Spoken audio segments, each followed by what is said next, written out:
नमस्कार दोस्तों, आइए जानते हैं आज मध्य प्रदेश की बड़ी खबरें। आज की पहली खबर है कि इंदौर कलेक्टर ने लगाया बोरिंग करने पर प्रतिबंध। कलेक्टर आशीष सिंह ने इंदौर जिले में गिरते हुए भूजल स्तर को देखते हुए शहर सहित पूरे जिले को जल अभावग्रस्त क्षेत्र घोषित किया है। इस संबंध में मध्य प्रदेश पेयजल परिरक्षण अधिनियम तथा संशोधन अधिनियम के प्रावधानों के तहत बोरिंग करने पर पूर्व प्रतिबंध का आदेश जारी किया गया है। इंदौर शहर सहित पूरे जिले में अशासकीय व निजी बोरिंग करने पर रोक लगा दी है। यह आदेश 20 मार्च से लागू होकर आगामी 15 जून तक प्रभावशाली रहेगा। एमपी के 23 जिलों में मौसम विभाग की चेतावनी। मौसम विभाग के अनुसार एमपी के 23 जिलों में मौसम करवट लेगा। दमोह, कटनी, उमरिया, शहडोल, डिंडौरी और अनूपपुर में ओलावृष्टि हो सकती है। वहीं मुरैना, ग्वालियर, भिंड और दतिया में तेज आंधी चलने का ऑरेंज अलर्ट जारी किया गया है। शिवपुरी, अशोकनगर, सतना, रीवा, मऊगंज, सीधी, सिंगरौली, जबलपुर, मंडला, नरसिंहपुर, सिवनी, छिंदवाड़ा, पांडुर्ना, नर्मदापुरम, बैतूल और हरदा में तेज बारिश के साथ ओले गिरने का अलर्ट जारी किया गया है। फर्जी आधार कार्ड से महाकाल की भस्म आरती में घुसे उज्जैन के विश्व प्रसिद्ध महाकालेश्वर मंदिर में फर्जी आधार कार्ड से प्रवेश करने का मामला सामने आया है। गौतम बुद्धनगर के एक दंपति ने दूसरे लोगों के नाम और फोटो का इस्तेमाल कर भस्म आरती में शामिल होने की कोशिश की। मंदिर प्रशासन की शिकायत पर महाकाल थाना पुलिस ने मामला दर्ज किया है। एमपी में कर्मचारी को मनपसंद स्थानों पर मिलेगा ट्रांसफर। एमपी में पुरानी तबादला नीति पर सामान्य प्रशासन विभाग ने नए सिरे से काम शुरू कर दिया है। सब कुछ ठीक रहा तो अप्रैल के अंत तक या उसके पहले बैन खुल जाएंगे, जिसके बाद कर्मचारी मनपसंद स्थानों पर तबादला की अर्जी लगा सकेंगे। उस पर सुनवाई होगी और तबादले किए जाएंगे। कर्मचारी वर्ग 2 वर्षों से तबादलों का इंतजार कर रहा है। बीते साल चुनाव के चलते उक्त नीति अटकी थी, जबकि वर्ष 2023 में भी ज्यादातर कर्मचारी चुनाव की आपाधापी में तबादला अर्जी नहीं दे सके थे। जल्द ही उन्हें लाभ मिलेगा।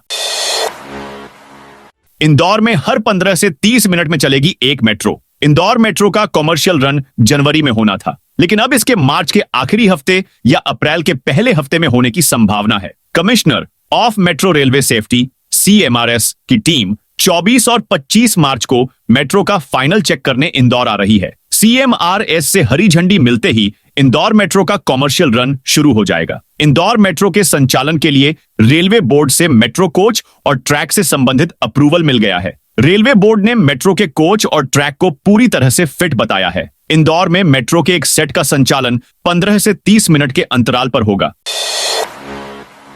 रीवा में 105 मॉडिफाइड साइलेंसर नष्ट किए। रीवा में इन दिनों मॉडिफाइड साइलेंसर वाली गाड़ियों और हूटर लगी कारों ने लोगों को खासा परेशान कर रखा है। गुरुवार को रीवा यातायात पुलिस ने 105 जब्त किए गए मॉडिफाइड साइलेंसर पर बुलडोजर चलवाकर उन्हें नष्ट कर दिया। बताया गया कि यह सभी मॉडिफाइड साइलेंसर बीते 1 माह में यातायात पुलिस के द्वारा चालानी कार्रवाई के तारतम्य में जब्त किए गए थे। सोने में तेजी और चांदी में 600 रुपए की गिरावट। इंदौर सराफा बाजार में गुरुवार को सोने की कीमतों में तेजी का रुख जारी रहा। सोना कैडबरी 400 रुपए बढ़कर 79,800 रुपए प्रति 10 ग्राम पर पहुंच गया। चांदी की कीमत में गिरावट आई और यह 600 रुपए घटकर 99,500 रुपए प्रति किलो पर आ गई। सोने की रिकॉर्ड कीमतों के कारण सराफा बाजार में ग्राहकी बेहद कम है। व्यापारियों को विवाह मुहूर्त के बाद ही बाजार में तेजी की उम्मीद है। मऊगंज हत्याकांड के विरोध में बिरसिंहपुर बंद। मऊगंज में हुए उपद्रव में शहीद SI रामचरण गौतम और सनी द्विवेदी की हत्या के विरोध में बिरसिंहपुर बंद रहा। ब्राह्मण संगठनों के आह्वान पर व्यापारियों ने भी बंद का समर्थन किया। समाज के लोग बड़ी संख्या में एकत्र होकर नगर की गलियों और चौराहों पर नारेबाजी कर विरोध प्रदर्शन कर रहे थे। बंद का व्यापक असर पूरे नगर में देखा गया। सुरक्षा व्यवस्था को देखते हुए SDOP चित्रकूट, सभापुर पुलिस और कई अन्य थानों का पुलिस बल तैनात रहा। ब्राह्मण समाज ने तहसीलदार को ज्ञापन सौंपा। इसमें मृतक शनि द्विवेदी के परिवार को 1 करोड़ रुपए का मुआवजा देने की मांग की गई। साथ ही आरोपियों को कड़ी सजा और उनके घरों पर बुलडोजर चलाने की मांग भी की गई। B.Ed करने के लिए नहीं देनी होगी भारी फीस। प्रदेश के सरकारी कॉलेजों में अब प्राइवेट कॉलेजों की तरह NCT राष्ट्रीय अध्यापक शिक्षा परिषद के B.Ed और अन्य कोर्स में प्रवेश प्रक्रिया शुरू की जाएगी। इस नई पहल से छात्रों को बड़ा फायदा होगा, क्योंकि वे अब B.Ed सहित अन्य कोर्स को बहुत कम फीस में कर सकेंगे। सरकारी कॉलेजों में इस कोर्स की फीस मात्र 10,000 रुपए से भी कम हो सकती है। जीतू पटवारी ने भाजपा पर लगाया भेदभाव करने का आरोप। मध्य प्रदेश कांग्रेस कमेटी के अध्यक्ष जीतू पटवारी ने प्रदेश के मुख्यमंत्री मोहन यादव को पत्र लिखा है। सीएम को लिखे पत्र में पटवारी ने एमपी सरकार पर कई गंभीर आरोप लगाए हैं। जीतू पटवारी का आरोप है कि मोहन सरकार भेदभाव करती है। पत्र में लिखा है कि भाजपा अपने विधायकों को विधानसभा क्षेत्र के विकास के लिए 15 करोड़ रुपए की निधि दे रही है, जबकि कांग्रेस पार्टी के निर्वाचित जनप्रतिनिधियों के क्षेत्रों को इस विकास निधि से वंचित रखा जा रहा है। उज्जैन रोड का चौड़ीकरण के लिए अब तक नहीं मिली स्वीकृति। मध्य प्रदेश के देवास शहर के बहुप्रतीक्षित उज्जैन रोड चौड़ीकरण प्रोजेक्ट को अब तक शासन से स्वीकृति नहीं मिली है। फिलहाल यह प्रोजेक्ट फाइलों में अटका हुआ है। पिछले साल इस प्रोजेक्ट को सरकार ने बजट में शामिल किया था, जिसके बाद डीपीआर भी बनाई गई, लेकिन अब तक स्वीकृति नहीं मिल सकी। वहीं इस साल सरकार के बजट में इसे शामिल नहीं किया गया। ऐसे में अब इसके लिए अन्य मद से राशि स्वीकृत कराने की तैयारी की जा रही है। मुरैना में वन कर्मियों पर रेत माफिया का हमला। मुरैना जिले के अंबाह में रेत माफिया की ओर से वन विभाग की टीम पर हमला कर ट्रैक्टर छुड़ा ले जाने का वीडियो सामने आया है। माफिया के लोगों ने पहले ट्रैक्टर के सामने अपनी बाइक को जमीन पर गिराकर ट्रैक्टर को रुकवाया। इसके बाद वन कर्मियों पर एक साथ हमला कर ट्रैक्टर छुड़ा ले गए। यह पूरा घटनाक्रम मंगलवार 18 मार्च का बताया जा रहा है, जिसका वीडियो शुक्रवार को सामने आया। टीकमगढ़ के लिधौरा में अवैध निर्माण पर चला बुलडोजर। टीकमगढ़ जिले के नगर परिषद लिधौरा में प्रशासन ने जेसीबी की मदद से अवैध पक्के निर्माण और टीन शेड को हटाया। कार्रवाई का स्थानीय लोगों और दुकानदारों ने जमकर विरोध किया। गुस्साए लोगों ने प्रशासनिक टीम को घेर लिया। स्थानीय निवासियों ने नगर प्रशासन पर पक्षपात का आरोप लगाया। भीड़ ने सीएमओ संजय बाल्मीकि और थाना प्रभारी गिरजा शंकर बाजपेयी को भी घेर लिया। हालांकि प्रशासन ने लोगों की एक नहीं सुनी और अवैध कब्जा सख्ती के साथ हटाया गया।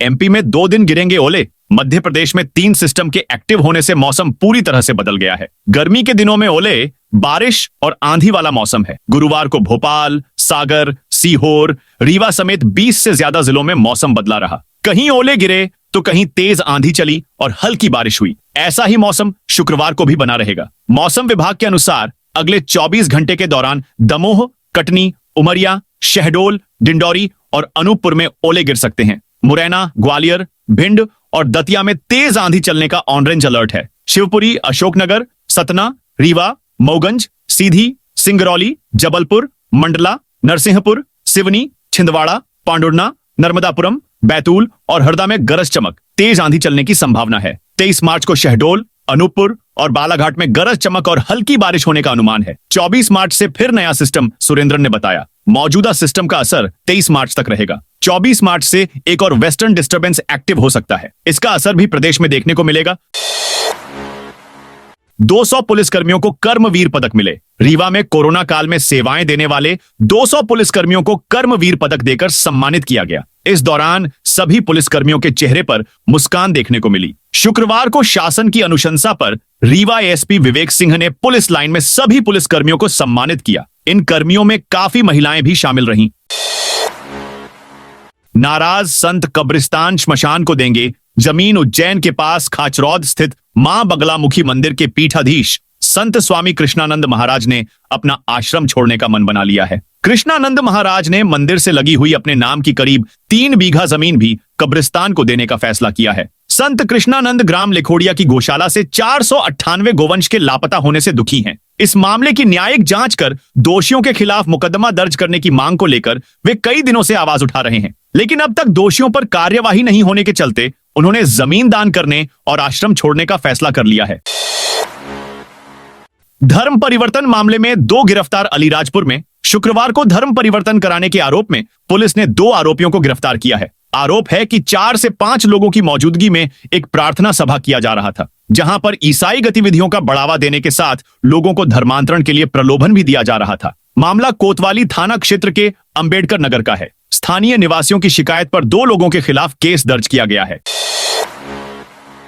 गौशालाओं को मुफ्त बिजली और सुरक्षा की मांग। अशोकनगर में विश्व हिंदू परिषद ने अशोकनगर में शुक्रवार को अपर कलेक्टर मुकेश कुमार शर्मा को गोवंश रक्षण और संवर्धन को लेकर ज्ञापन सौंपा। परिषद ने गोवंश तस्करी और अवैध कत्ल पर चिंता जताई। उज्जैन जिले में हाल ही में 2000 गोवंश के कत्ल का मामला सामने आया। इस मामले में 24 आरोपियों के खिलाफ एफआईआर दर्ज की गई। मंदसौर के रूणिजा क्षेत्र में भी गोवंश कत्ल की घटना हुई। आगर जिले के सुसनेर से गोमांस की आपूर्ति की जानकारी मिली। शिक्षक भर्ती में टीटी 2020 पास अभ्यर्थियों को बड़ी राहत। मध्य प्रदेश हाईकोर्ट ने शिक्षक भर्ती से जुड़े 2 महत्वपूर्ण मामलों में फैसला सुनाया है। कोर्ट ने टीटी 2020 उत्तीर्ण अभ्यर्थियों को भर्ती परीक्षा में शामिल होने की अनुमति दी है। साथ ही आयु सीमा के मामले में भी राहत दी है। पहले मामले में विदिशा निवासी अरविंद रघुवंशी और अन्य याचिकाकर्ताओं ने भर्ती विज्ञापन की धारा 6(2) को चुनौती दी थी। इंदौर प्रयागराज एक्सप्रेस में जुड़ेगा एसी कोच। इंदौर के महू से बनकर प्रयागराज जाने वाली प्रयागराज एक्सप्रेस में एसी का एक अतिरिक्त कोच जोड़ा जा रहा है। रेलवे ने यह निर्णय गर्मी के मौसम को ध्यान में रखते हुए लिया है। बता दें कि गर्मी की छुट्टियों में यात्रियों की बढ़ती संख्या और ट्रेनों में वेटिंग लिस्ट बढ़ने को देखते हुए रेलवे प्रमुख ट्रेनों में अतिरिक्त कोच जोड़ रहा है। इसी क्रम में रेलवे ने महू से इंदौर होते हुए प्रयागराज के बीच चलने वाली ट्रेन में 1 सेकंड एसी कोच को स्थायी रूप से जोड़ने की घोषणा की है। अमरवाड़ा में 60 एकड़ गेहूं की फसल जलकर खाक। छिंदवाड़ा के अमरवाड़ा विकासखंड के ग्राम बिलहरा और उमरिया में खेत में आग लगने से किसानों को बड़ा नुकसान हुआ है। गुरुवार देर शाम लगी आग के कारण 60 एकड़ खेतों में खड़ी गेहूं की फसल राख हो गई। आग की लपटों में आकर कृषि उपकरण, नोजल और पाइप भी जल गए। जानकारी के अनुसार लिंगपानी पंचायत के उमरिया गांव में करीब 20 किसानों के खेत में नुकसान हुआ। प्रभावित किसानों में जरासंध चंद्रवंशी, अनुभव सिंह परिहार, चैन पटेल, आकाश चंद्रवंशी, रामेश्वर दुबे, राज राजपूत, सर्वलाल चंद्रवंशी, बाबू पटेल, सनी पटेल और करण चंद्रवंशी सहित अन्य शामिल हैं। आग दोपहर में लगी और शाम तक 60 एकड़ क्षेत्र में फैल गई। शिक्षक भर्ती को लेकर हाई कोर्ट के 3 अहम फैसले। हाई कोर्ट ने शिक्षक भर्ती से जुड़े 3 अहम मामलों में गुरुवार को बड़ा फैसला सुनाया। मुख्य न्यायाधीश सुरेश कुमार कैथ और जस्टिस विवेक जैन की खंडपीठ ने शिक्षक पात्रता परीक्षा टीटी 2020 पास अभ्यर्थियों अधिकतम आयु सीमा में छूट का आदेश दिया। याचिकाकर्ताओं ने तर्क दिया था कि 2018 के बाद की टीटी की वैधता आजीवन होगी, फिर भी 2020 के अभ्यर्थियों को परीक्षा में शामिल नहीं कर रहे। कोर्ट ने अंतरिम राहत देते हुए परीक्षा में शामिल होने की मंजूरी दी। नियुक्ति अंतिम निर्णय के अधीन होगी। ग्वालियर में आवारा कुत्तों के हमलों पर हाई कोर्ट सख्त। मध्य प्रदेश के ग्वालियर में आवारा कुत्तों का आतंक बढ़ता जा रहा है। शहर में रोज कुत्तों के काटने की घटनाएं सामने आ रही हैं। इस समस्या को लेकर हाईकोर्ट में जनहित याचिका दायर की गई है। ग्वालियर निवासी चंद्र प्रकाश जैन द्वारा दायर याचिका में बताया गया कि हाल ही में कई मासूम बच्चों पर आवारा कुत्तों ने हमला किया। एक बच्चे को 100 से अधिक टांके लगे और उसका अभी भी इलाज चल रहा है। प्रदेश के अन्य जिलों में भी लगातार ऐसी घटनाएं हो रही हैं। हाई कोर्ट ने मामले की गंभीरता को देखते हुए 3 पक्षकारों को नोटिस जारी किया है। किसानों के लिए फार्मर आईडी अनिवार्य। कटनी में किसानों के लिए फार्मर आईडी बनवाना अनिवार्य हो गया है। इसके बिना प्रधानमंत्री किसान सम्मान निधि की आगामी किस्त नहीं मिल पाएगी। कलेक्टर दिलीप कुमार यादव के निर्देश पर राजस्व अधिकारी किसानों को इसके लाभ समझा रहे हैं।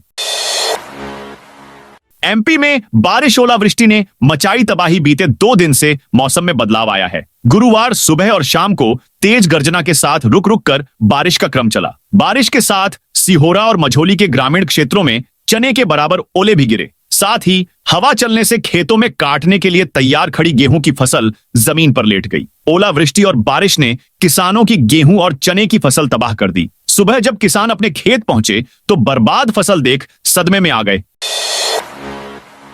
विधानसभा में गरमाया सौरभ शर्मा केस। मध्य प्रदेश विधानसभा के बजट सत्र के 7वें दिन कांग्रेस विधायकों ने परिवहन विभाग के पूर्व आरक्षक सौरभ शर्मा के केस को लेकर सदन में जमकर हंगामा किया। उप नेता प्रतिपक्ष हेमंत कटारे ने सौरभ शर्मा की नियुक्ति को फर्जी बताते हुए नोट सेट लिखने वाले मंत्री और अधिकारियों के खिलाफ कार्रवाई की मांग की। इस पर विधानसभा अध्यक्ष ने कहा, मामले की जांच चल रही है, जब तक ये पूरी नहीं होती कैसे स्पष्ट होगा कि कौन आरोपी है। हालांकि विधानसभा अध्यक्ष के जवाब से असंतुष्ट होकर कांग्रेस विधायकों ने मंत्री गोविंद सिंह राजपूत से इस्तीफा की मांग की, जिस पर संकिष्टात्मक जवाब न मिलने पर सदन से वॉकआउट कर दिया। 5,000 रुपए की रिश्वत लेते रोजगार सहायक गिरफ्तार। मध्य प्रदेश के सतना जिले में ईओडब्ल्यू ने बड़ी कार्रवाई करते हुए रोजगार सहायक को 5,000 की रिश्वत लेते रंगे हाथों गिरफ्तार किया है। बताया जा रहा है कि ग्राम पंचायत में हुए निर्माण की एवज रोजगार सहायक रिश्वत मांग रहा था। इस जिले में 700 करोड़ की लागत से तैयार होगा बड़ा अस्पताल। मध्य प्रदेश की आर्थिक राजधानी इंदौर को बड़ी सौगात मिली है। गुरुवार को विधानसभा सत्र में स्वास्थ्य मंत्री ने एमवाईएच और जिला अस्पताल के लिए 700 करोड़ रुपए मंजूर किए हैं। इस पर स्वास्थ्य मंत्री ने कहा कि इंदौर की स्वास्थ्य सेवाएं अच्छी हो जाएंगी। जानकारी के मुताबिक एमवाईएच अस्पताल के विस्तार के लिए 773 करोड़ रुपए की लागत से 7 मंजिला नई बिल्डिंग का निर्माण किया जाएगा। इधर अधिकारियों के अनुसार इंदौर उज्जैन संभाग के मरीजों के लिए अस्पतालों में 1400 बेड जोड़े जाएंगे। रेलवे की परीक्षा में नकल, 254 पदों पर प्रक्रिया निरस्त। रेलवे में विभागीय परीक्षाओं में देश के कई स्थानों में नकल की शिकायतों में बाद रेलवे बोर्ड ने सभी जोन और मंडलों से विभागीय पदोन्नत परीक्षाओं के अधिकारी छीन लिए हैं। इस निर्णय से पश्चिम मध्य रेल जोन पमरे की विभागीय प्रमोशन प्रक्रिया भी अधर में फंस गई है। बोर्ड के निर्णय से क्लास 4 से क्लास 3 के प्रमोशन की आस लगाए सैकड़ों उम्मीदवारों के अरमानों पर पानी फिर गया है। उम्मीदवार अब जोन और मंडल के चक्कर लगा रहे हैं। एमपी की वंदे भारत फिर नहीं हुई। मध्य प्रदेश के रेल यात्रियों का सफर अब और आसान व सुविधाजनक बन गया है। प्रदेश से न केवल कई प्रीमियम ट्रेन चलाई जा रही हैं, बल्कि यात्रियों की सहूलियत को देखते हुए इनमें समय समय पर सुधार और परिवर्तन भी किए जा रहे हैं। यहां तक कि वंदे भारत एक्सप्रेस की भी मरम्मत और नए सिरे से सजावट की जा रही है। रानी कमलापति रीवा वंदे भारत एक्सप्रेस की हाल ही में झांसी की रेल कोच नवीनीकरण फैक्ट्री में मरम्मत कराई गई। इससे पहले रानी कमलापति हजरत निजामुद्दीन वंदे भारत एक्सप्रेस को भी झांसी में ही मरम्मत और सजावट के लिए भेजा गया था। मरम्मत के बाद प्रीमियम ट्रेन मानो दोबारा नई हो गई। इनकी रंगत पूरी तरह बदल गई। वंदे भारत एक्सप्रेस में सफर और लग्जरियस बन जाएगा। रामदेव बाबा की प्रतिमा टूटने पर बड़ा तनाव। मध्य प्रदेश के राजगढ़ जिले से बड़ी खबर सामने आई है, जहां बाबा रामदेव की प्रतिमा खंडित होने के बाद से गांव में तनाव बढ़ गया है। बताया जा रहा है कि जब सुबह मंदिर के पुजारी पूजा करने पहुंचे तो उन्हें 2 टुकड़ों में प्रतिमा टूटी हुई मिली, जिसकी जानकारी लगते ही हजारों की संख्या में ग्रामीण मंदिर पर एकत्रित हो गए। पूरा मामला पिपलिया कला गांव का बताया जा रहा है। मंदिर के पुजारी सुबह 5 बजे पूजा करने के लिए पहुंचे तो उन्हें मूर्ति टूटी हुई मिली।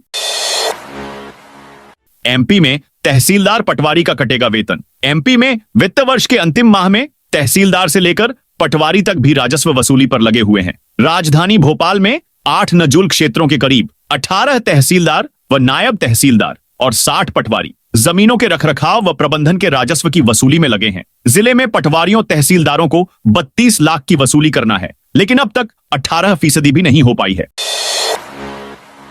धान खरीदी में बड़ा फर्जीवाड़ा, 74 अधिकारियों कर्मचारियों पर केस दर्ज। जबलपुर जिले में धान की खरीदी, परिवहन और मिलिंग में फर्जीवाड़ा करने वालों के खिलाफ अब तक की सबसे बड़ी कार्रवाई की गई है। मामला जबलपुर का है। यहां कलेक्टर दीपक सक्सेना के निर्देश पर इस फर्जीवाड़े में शामिल 74 लोगों के खिलाफ जिले के 12 थानों में अलग अलग एफआईआर दर्ज की गई है। फर्जीवाड़े के इस खेल में 13 कर्मचारी, 17 राइस मिलर, 25 सोसाइटी के 54 कर्मचारियों समेत 74 लोगों के खिलाफ एफआईआर दर्ज की गई है। तो दोस्तों, यह थी आज मध्य प्रदेश की बड़ी खबरें। आप इस वीडियो को कौन से जिले से देख रहे हैं, उस जिले का नाम कमेंट में लिखें।